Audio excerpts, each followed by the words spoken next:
بسم اللہ الرحمن الرحیم۔ السلام علیکم۔ امیر المومنین حضرت عمر فاروق رضی اللہ تعالیٰ عنہ جب شام سے مدینہ لوٹے تو ایک رات اپنی رعایا کا حال احوال جاننے کے لیے تنہا گشت پر نکلے۔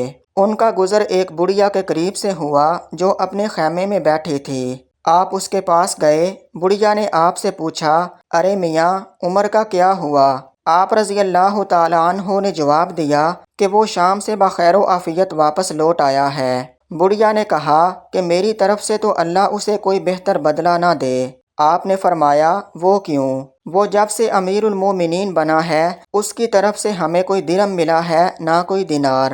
آپ رضی اللہ تعالیٰ عنہ نے فرمایا، آپ یہاں اس ویرانے میں ہیں، بیچارے عمر کو آپ کے حال کی کیا خبر؟ کہنے لگی، واہ کیا عجیب بات کہی تو نے! باخدا میں سوچ بھی نہیں سکتی کہ کوئی آدمی لوگوں کی گردنوں پر حاکم مقرر ہو جائے اور پھر اسے مشرق و مغرب میں رہنے والوں کی خبر نہ ہو۔ یہ سن کر حضرت عمر رو پڑے اور اپنے آپ سے کہنے لگے، ہائے عمر، ہر آدمی تجھ سے زیادہ سمجھدار ہے۔ پھر آپ نے اس سے فرمایا، اے خدا کی بندی، عمر کی طرف سے جو ظلم تجھ پر ہوا وہ تو مجھ کو کتنے کے بدلے فروخت کرے گی؟ میں اسے خریدنا چاہتا ہوں، کیونکہ جہنم کے سبب مجھے عمر پر بڑا ترس آنے لگا ہے۔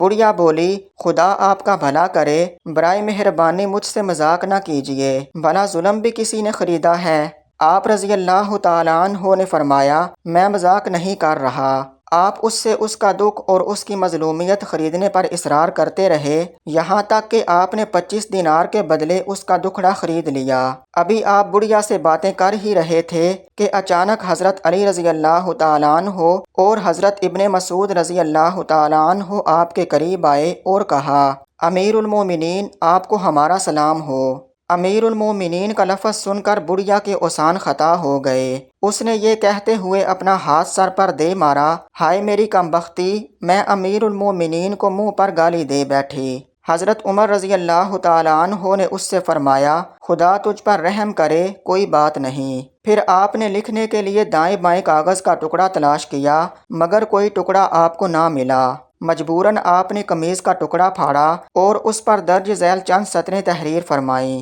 بسم اللہ الرحمن الرحیم۔ یہ اس بات کی تحریر و دستاویز ہے کہ جب سے عمر حاکم بنا ہے اس دن سے لے کر فلاں تاریخ تک بڑھیا کے ساتھ جس قدر ناانصافی ہوئی وہ عمر نے 25 دینار کے بدلے خرید لی ہے۔ اب بڑھیا میدان حشر میں خدا کے سامنے عمر کے خلاف کوئی دعویٰ نہیں کرے گی۔ عمر اس سے بری ہو چکا۔